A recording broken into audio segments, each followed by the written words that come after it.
Today, I'm just outside of Fallon at the absolutely glorious Frey Ranch. Now, this is a family whose farming practices have gone back before Nevada was even a state.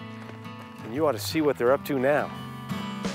Since its founding in 1896, Fallon has always been an agricultural town, and the Freys have been a big part of its rich farming history. Hey, Colby, nice to see you. Thank you for coming. Are you kidding, man? This is like heaven. This is so beautiful here. Thank you. Tell me about your family and the state of Nevada. Yeah, so my family's been continually farming in Nevada since 1854, which is 10 years before it was even considered a state. And you always knew that you wanted to be here and work this? Yeah, ever since I was a little kid, I loved playing in the dirt and in the toy box, you know, and my dirt and toy box just got bigger with bigger toys and a bigger sandbox here. And Colby's sandbox is big indeed. The Frey Ranch farms over 2,500 acres of crops.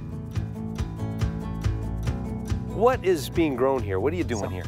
We grow a lot of wheat, rye, barley, and corn, which is the main ingredients in whiskey. And so that's what you're up to here. Yep, so we make a lot of whiskey.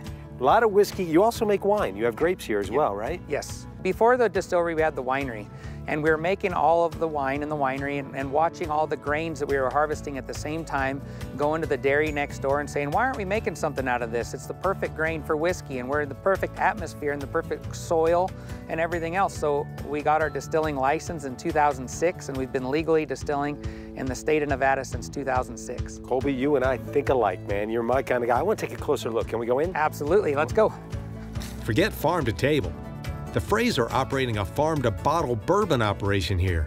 I can't wait to see it in action. Okay, Colby, take me through the science of this, from the field to the glass. What happens? Yeah, so first of all, we're farmers. We always tell everybody we're farmers first. We want to do whatever it takes to get the best quality grains. So then we harvest the grains, we store it, we mill the grains, then we bring it into the mash cooker and we actually cook the grains. Grain has a lot of starch.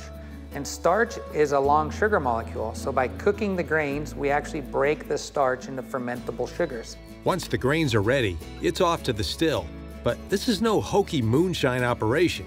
Colby worked with engineers in Kentucky to custom design a mechanical masterpiece. So this still is one of a kind. It was made by Vendome Copper and Brass.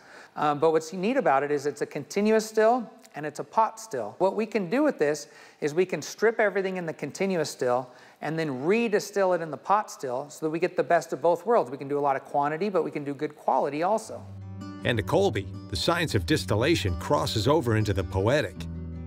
Distillation, the way that it works is the alcohol begins to boil. That boiling alcohol, it turns into an alcohol vapor. We collect that vapor by condensing it back into a liquid, and that's the spirit. So that's one thing, it's kind of neat, is that's, in my opinion, why they call them spirits. You're actually boiling out the alcohol from your main product. You're taking the spirit out and you're collecting the main part of it. Oh, brilliant, brilliant. What about aging? So aging, we age all of our whiskey in barrels.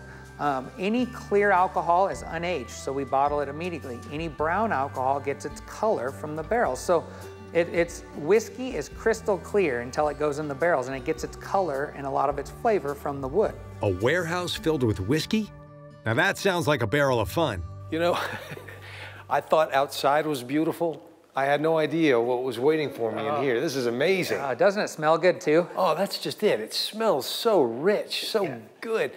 How many barrels do you have here? So there's 1,160 full-size 53-gallon whiskey barrels in this room. Containing what? So mostly bourbon, but we got a little bit of rye whiskey, we got oat whiskey, we got wheat whiskey, single malt whiskey, quad malt whiskey, Scotch style whiskey, we got all kinds of whiskey, but mostly bourbon.